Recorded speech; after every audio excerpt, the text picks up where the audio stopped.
Existe, buenos a todos, existem no planeta, e deve ser de conhecimento de alguns de vocês, que tem um grupo de pessoas que eu poderia cognominar, isso é cognominação minha, os Sete Magníficos. Até porque teve um filme com o Will Brenner, né? Os Sete Magníficos, Faroeste, que era uma cópia dos Sete Samurais. Um lindíssimo filme dos idos de 40, sei lá, por aí, do japonês. Os Sete Samurais, que eu aconselho a assistir. Então temos aí esses 7 homens, 7 poderosos, que decidem os destinos do planeta. E eu poderia adiantar, decidem tanto que decidem sobre guerras, sobre quem será quem administrará quem dominará quem e em que país as coisas irão acontecer. Então eles decidem sobre guerra, sobre revolução, sobre quem será presidente, quem será de ser, quem vai ganhar, quem não vai ganhar. Acima desses 7, tem os seus superiores, que são inexistentes para o mundo. Mas são esses 7 que recebem as ordens e que depois administram. Administram de tal forma que eu vou dizer uma coisa a vocês. Sabe essa história da AIDS? Essa história da AIDS é uma grande invencionice.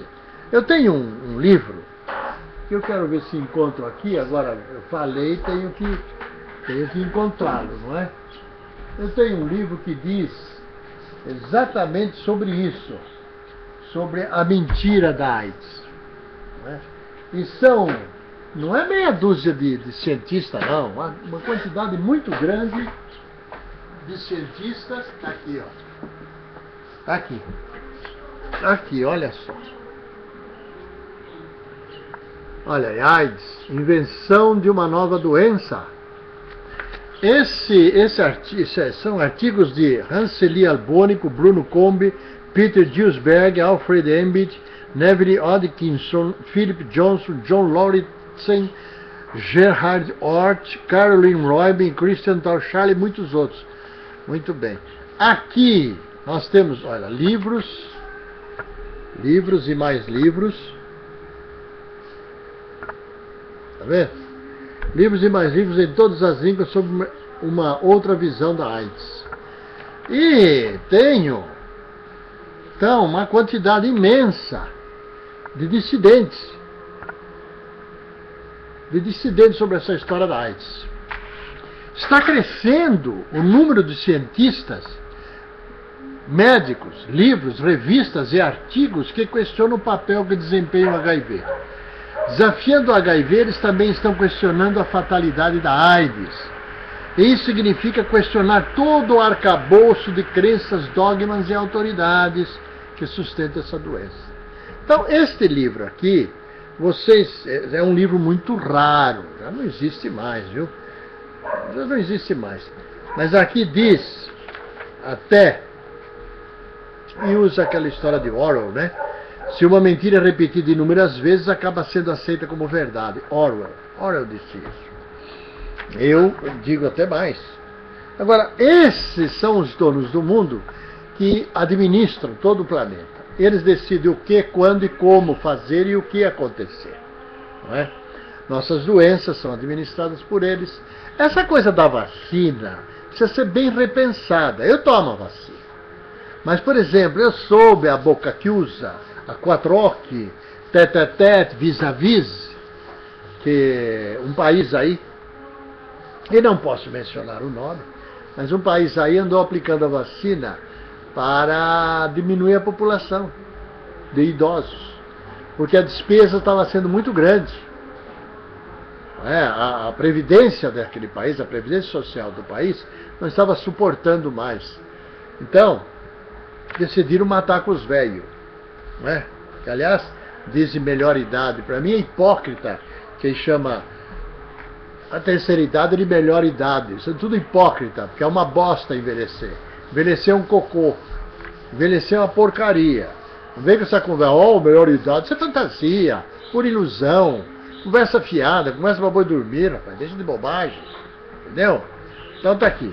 Essa é uma das coisas. O que acontece é que o medicamento AZT foi criado, desenvolvido, depois de gasta bilhões de libras, inglesa, né? Bilhões de libras esterlinas, foi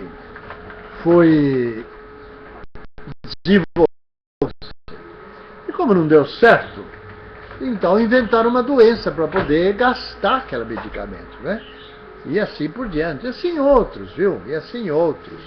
Parece-me que a capa glicoproteica desse tal vírus, que nunca foi fotografado inteiramente, que nunca foi filmado completamente na sua íntegra física, integridade física, tem até um laboratório, está pagando aí milhões de libras para quem apresentar o vírus, o tal vírus puro, sem mácula, perfeito, inteiro. Até hoje parece que ninguém apresentou.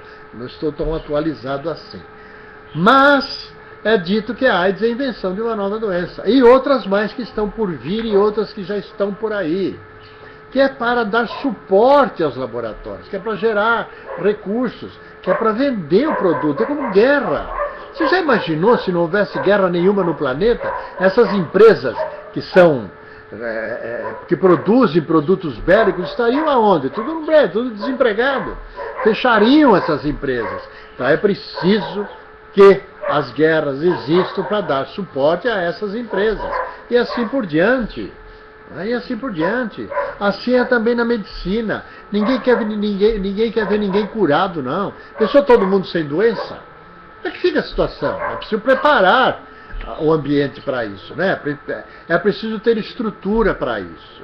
Então, não há como você imaginar uma coisa dessa. Você quer ver, por exemplo, a tal da Anvisa. Sabe como é que a Anvisa fiscaliza o nosso medicamento? Apenas por aquilo que está escrito. O produto alimentício ou para a farmacologia, né, para a saúde, etc., ele é administrado apenas pelo que está escrito. A Anvisa deposita um voto de confiança no fabricante, achando que aquilo que está escrito é aquilo que ele vai fabricar. E não fiscaliza o bagulho. Acontece que a FDA, Food Drugs and Administration dos Estados Unidos, claro que os Estados Unidos, tentou estabelecer 2 escritórios aqui no Brasil e o governo brasileiro não deixou. De jeito nenhum. A Dilma, inclusive, foi uma que não deixou. Por quê? Quem não deve não teme. Então deixa. Porque nos Estados Unidos funciona diferente. Você apresenta o produto e apresenta a composição. Ambos. E ele será fiscalizado para ver se o produto está saindo de acordo com aquilo que está na descrição. Que está na composição escrita. Aqui não, aqui eles acreditam na composição escrita e libera para fazer este ou aquele produto. É uma idiotice, não é mesmo? Ou então porque não sabe, porque tem corrupção, porque tem baderna, porque tem bagunça. Por causa disso, entendeu? Não há outra maneira de se pensar. Entendeu? Não há outra maneira, não. Então, você precisa começar a ler mais, você precisa começar, não você que eu estou dizendo diretamente, você aqui é impessoal. Nós precisamos ler mais. Nós precisamos saber mais. E quanto mais eu leio, menos eu quero ler no final das contas, sabe? Porque você começa a descobrir tanta coisa, essa historinha do... E assim vem história sobre história, mais história. Vou dar uma mudancinha pequena aqui sobre o Haddad, viu, Haddad? É uma palhaça. Você não tem vergonha de olhar para sua filha, não? Para sua família, não? Você não tem vergonha de olhar para a cara deles, não, infeliz? Vou acabar com a controlar, vou acabar com essa coisa dos veículos aí, não é? Controlar. Palhaço, onde se viu isso? Você sabe que você não podia fazer isso, mentiroso. Você sabe que dependia da Câmara. Você não pode ser, você é ditador agora, chega lá, acaba com controlar e assina. Você sabia que não era assim, mas enganar o povo é bom, né? Tudo para adquirir o poder, tudo para ir para o poder, tudo para tomar o poder. E agora, palhaço? Como é que fica a situação? Como é que fica esse desmando que está aí? Entrei agora, vai se danar que entrou agora, rapaz.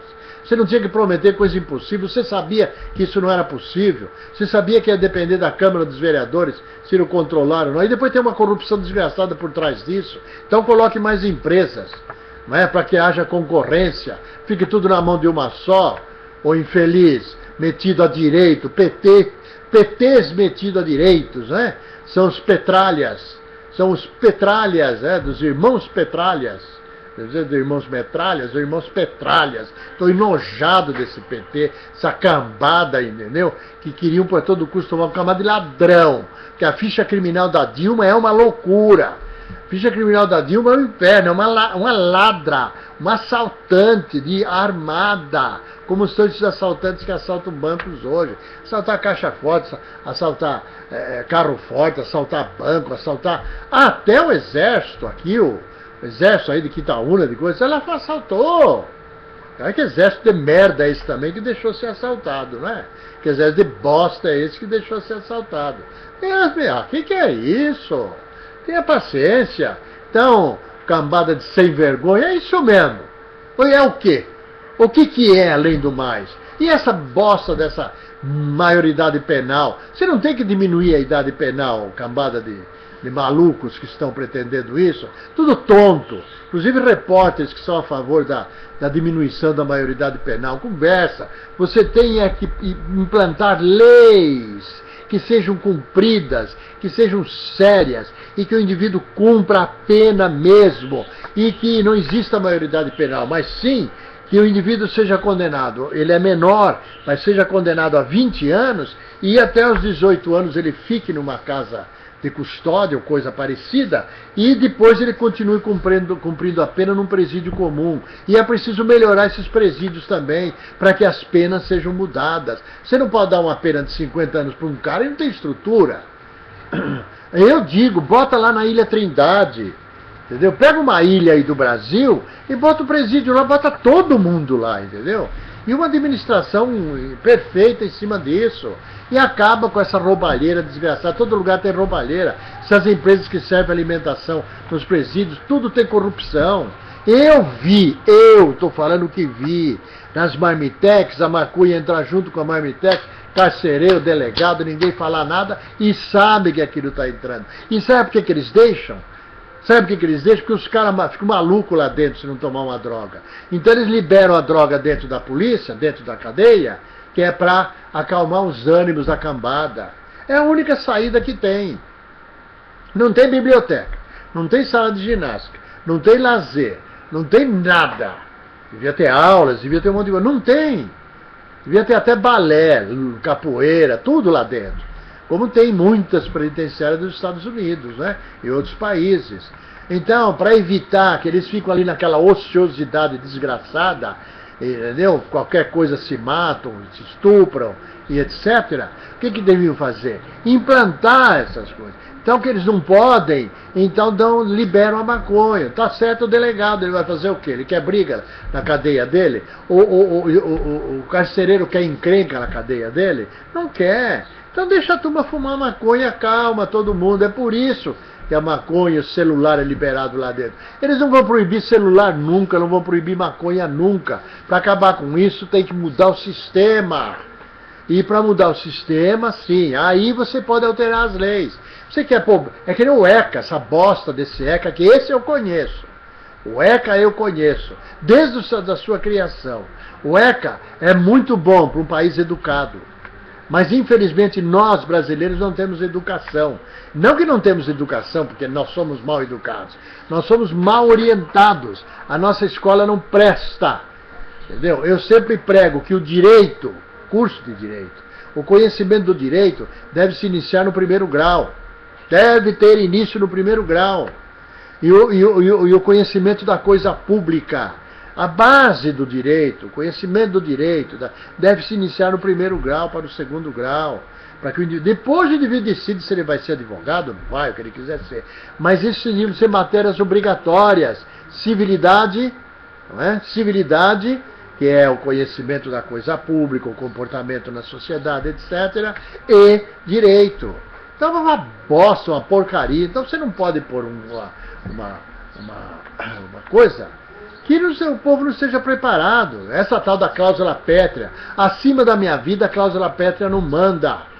Não manda. Minha vida é mais importante que qualquer cláusula pétrea de qualquer constituição do mundo. E vamos tudo plantar batata. Tá louco? Um abraço.